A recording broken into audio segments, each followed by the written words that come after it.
What's up, everybody? Thanks as always for supporting the show. It would mean a lot to me if you would take a second to scroll down and hit that subscribe button to the Hoops Tonight YouTube channel, and then follow me on social media on TikTok, Instagram, and Twitter so you guys don't miss any of our content over the course of this season. All right, let's talk some basketball.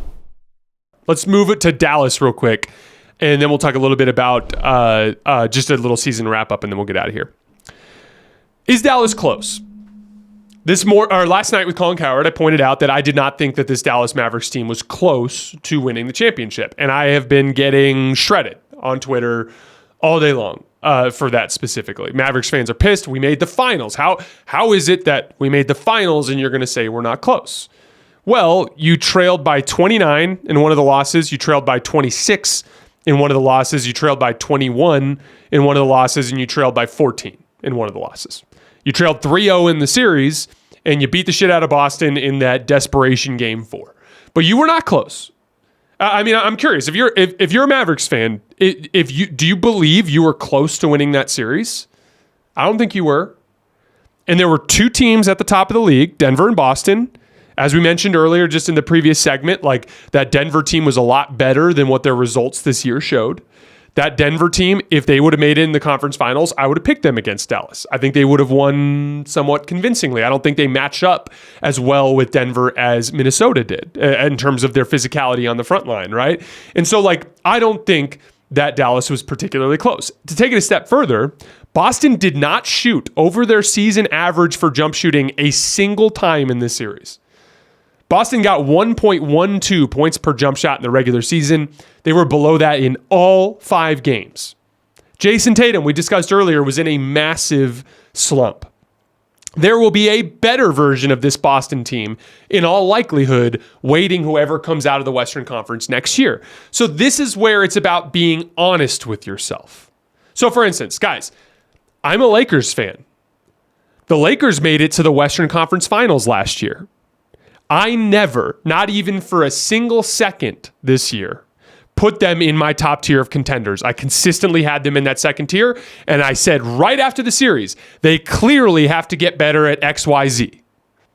Going into the season, I'm like, they clearly need to make an aggressive deal this deadline to try to put themselves into this conversation. They never did. And so for me, the Lakers never entered into that tier. I am a fan of the Lakers who made a deep playoff run, and I had to admit they are not close. The Miami Heat made the NBA Finals last year. They did not trail 3-0. They stole a game in Denver in Game 2. Did anybody think after that series that the Miami Heat were close to winning an NBA championship? I didn't. I thought it was abundantly clear that they did not have enough firepower. What ends up happening in the NBA every year, one of the things I'm learning, and we're going to talk about this more when we get to our tactics pod on Thursday, but there's a top tier of teams, the real championship contenders, and every year there's usually 2, 3, 4 teams in that tier, right? This year there were 2. But it doesn't really matter what you do against everyone else. Everyone else is matchups.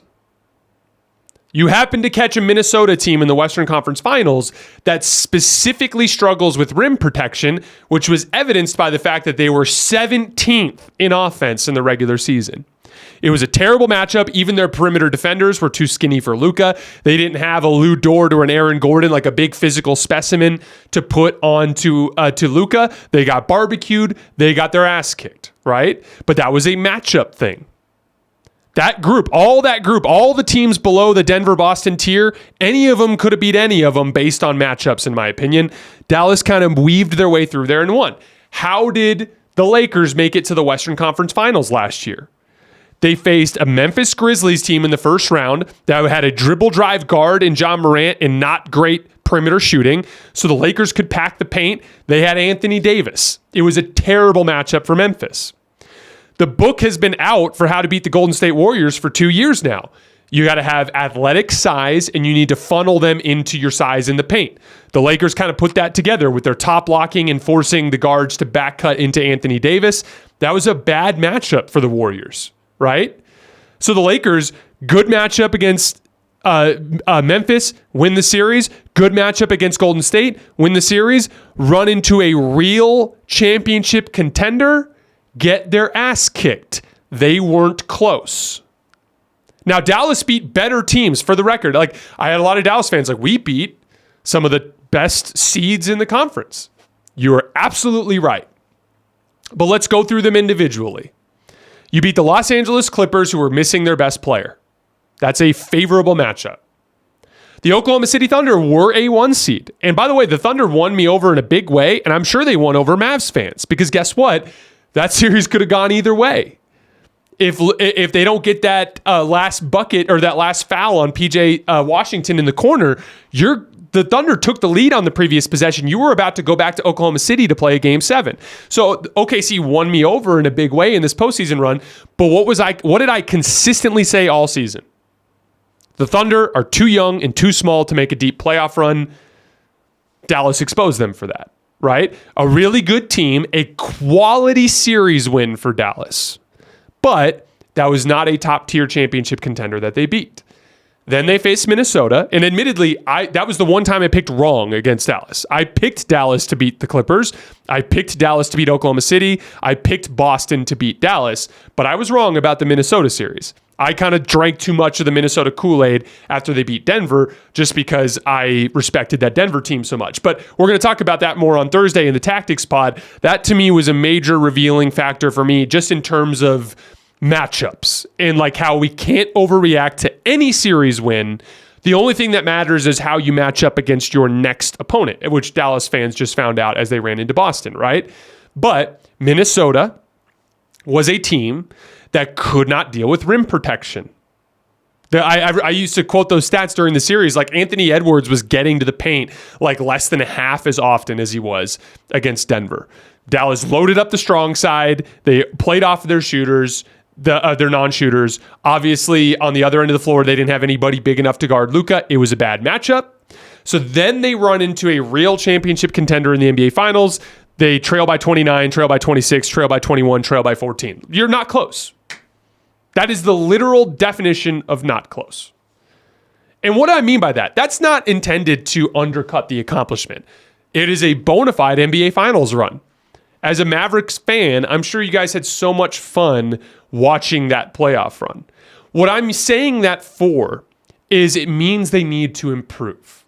What that means is they can't just run it back. What did the Lakers do? I said right after the Denver loss, they are not close. They have to improve with guard athleticism, a legitimate backup center, and LeBron and AD had to improve as over-the-top shooters. Laid that all out immediately after that series. They didn't do any of that. They signed Taurean Prince in the offseason. They got a couple of backup centers in Jackson Hayes and Christian Wood that couldn't play in the playoffs. And then at the deadline, they did nothing. And then they signed Spencer Dinwiddie as a buyout guy, right? They ran it back, and what happened? They ran into the same fucking team, and they lost the same fucking way. So, like, that's what I'm saying. I'm not trying to say you're not close to be a dickhead. I'm saying you're not close because it means you need to improve. If you run it back, if you do what the Lakers did and just say, let's go give this thing another shot, if you do what the Miami Heat did and you just say, let's just give this thing another shot, you're going to lose in disappointing fashion the way the Miami Heat and the Los Angeles Lakers did. So that's the next question. What do the Dallas Mavericks need to improve on? Well, there were several things that stood out to me. I want to start on the offensive end. They had just a 101 offensive rating in the NBA Finals. That is bad. They had an offensive rating, I want to say, over 118 against the Minnesota Timberwolves. A lot of it has to do with matchups, but a big part of it was game plan. So one of the things that Minnesota did is they kept Rudy Gobert on the lob threats on Gafford and Lively. That allowed Dallas to operate with traditional 4-out spacing, meaning they had shooters in the corners. They're preferably their corner three-point shooters, Derrick Jones and PJ Washington, and then they had Kyrie Irving on the opposite wing. Then Luka would get the ball screen, and he would go downhill as the lob threat was going, and they'd both be going into open space underneath the basket. That allowed Luka to manipulate Rudy Gobert into that no man's land between the two so that he could unlock the lob game. Boston put together a game plan that caused a ton of issues for Dallas's offense. They put their forward, Jayson Tatum, onto the lob threat. they put their center onto poor above the break 3-point shooters. What that did is it fucked up the spacing, because then you had, in order to put two shooters in the corners, you had to tuck Kyrie in one of the corners. You had Lively and Gafford standing in the dunker spot, which allowed Jayson Tatum to help on everything underneath the basket. And then when Luka wanted to bring the center into the action to attack Porzingis or Horford, it was Derek Jones or PJ Washington setting the screen. If those guys tried to roll, they were rolling into all that traffic now that the dunker spot is occupied. If they popped where the opening was, it was above the break threes. And above the break 3-point shooting ended up being the Achilles heel of this Dallas offense. Derek Jones Jr. shot 26% on above the break threes in the playoffs. Maxi Kleber shot 26% on above the break threes in the playoffs. PJ Washington shot 31% on above the break threes during the playoffs. Those three guys combined to go 7 for 28. That's 25% on above the break threes during the NBA Finals. What does that mean? Why does that matter? Because this is a copycat league. Every NBA coach watched the NBA Finals. When they watch the NBA Finals, they're all making a little note like, oh, when we're guarding Dallas, let's just put our biggest forward on their lob threat, have them switch ball screens, and then let's put our center, our rim protector, on their above the break 3-point shooters that can't make above the break threes. You will see that same coverage a lot moving forward.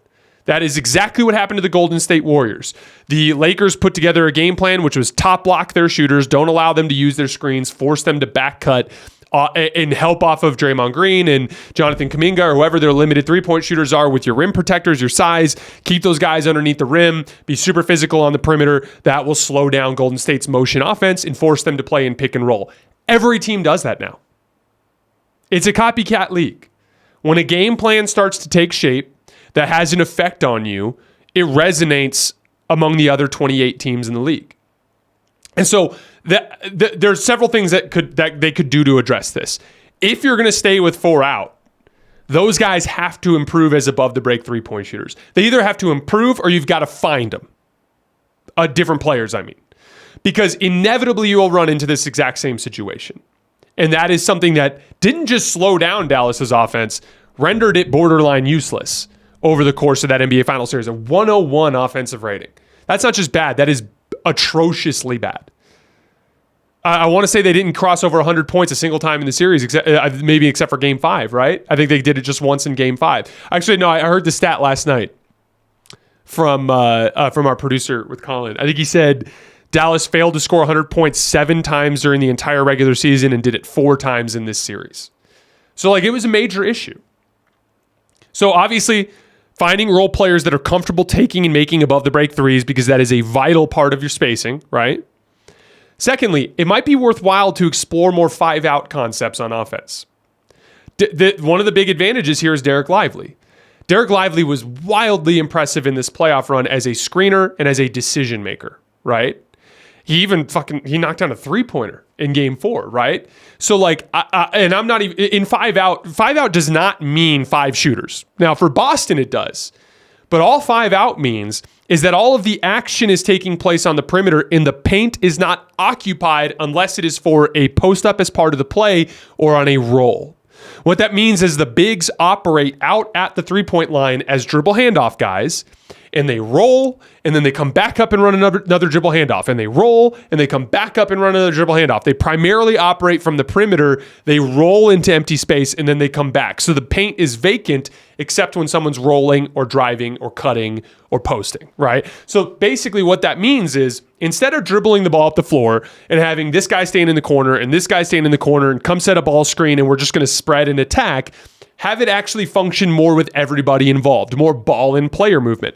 One of the things I like is I think that because of Lively's development there, because PJ Washington can put the ball on the floor a little bit, because you have Kyrie Irving and Luka, as long as you get basically a better version of Derek Jones, a player like Derek Jones that can actually make more plays off the bounce. And honestly, he might be able to do it if you just open training camp with it and run that as your base offense. But I just want to see that I think 5-out concepts are more resilient to playoff matchup issues. The 4-out offense, it took one switch, the center and Tatum switching, to completely bog down the spacing on everything. Whereas if it was 5 out and there was tons of ball and player movement as you're cycling from side to side and everyone's involved, it lessens Luka's usage. It has a better chance of keeping guys like PJ Washington, Derek Jones, Josh Green, Dante Exum, whoever it is, in rhythm throughout the game. It opens up more space on the back line. Like, again, if Tatum is up at if getting engaged in a switch on a dribble handoff, and then all of a sudden it's back on the other side of the floor, and then it's coming back this way, and there's 3 dribble handoffs on the same possession, it don't really matter what Boston's base game plan is. All of a sudden, the entire team is being asked to do more on every possession defensively. And so I'd like to see them kind of explore that a little bit just to make them more resilient as an offensive team in the playoffs. They ran some 5-out concepts. They ran some stack pick and roll. They ran some double stagger stuff. It's not like they don't do any of that, but more often than not, they dribble the ball up the floor. They set a guard screen for a switch. They go to their 4-out spacing and they call for a ball screen. It's just a little too rudimentary. It's a little too predictable. And it's one of those things that I think puts a ceiling on their offense in the playoffs. Remember, I had to learn the hard way about this. And we're going to get into more detail with this when we get to our tactics pod on Thursday. But like, the Lakers were a 4-out team last year. And then they adopted 5-out. It was ugly as all hell for half the season, but it like clicked in January, and suddenly they were one of the best offenses in the league. And they had a much better offensive showing against Denver in that first round series than they did the last year, right? So like, I'm a big believer, and they've won me over. This is a modern basketball concept that I was too late to buy into, and I do think that Dallas would be served well by trying to tilt their offense a little bit more in that direction. The last piece, Luka needs to be able to function as just a part of a championship level defense. So again, this is something we talked about a lot after game 3, but I would love to see Luka come into next season at just an entirely different level of physical conditioning. By virtue of that, he can handle higher usage. He can handle those defensive responsibilities. He can handle more physical defensive matchups in the postseason without fatiguing and without losing some of his efficiency. Just to put it simply, every NBA player has to have some sort of humiliating moment in order to reach their ultimate ceiling. Jaylen Brown last year gets embarrassed in the conference finals, wins finals MVP the next year. LeBron James in 2011 gets embarrassed in the NBA finals, wins back-to-back MVPs and finals MVPs. Luka Doncic got embarrassed in a lot of ways, especially on the defensive end of the floor in this series. I thought it was the worst defensive performance by a superstar I've ever seen in the NBA finals. So like, I'm hoping that he just takes that to heart, takes it personally, makes the necessary improvements, and brings that next level when he comes into next season. Again, as I mentioned before, the West will be better. Memphis is going to join this picture next year. Houston could very well join this picture. Like I said, one of the Lakers, Warriors, or Suns, they're going to get their shit together. There's going to be something that makes this more complicated next year. And I think step 1 is self-awareness. Admit you're not good enough. Step 2, address your needs. Step 3, go out and execute. Give yourself a chance to win.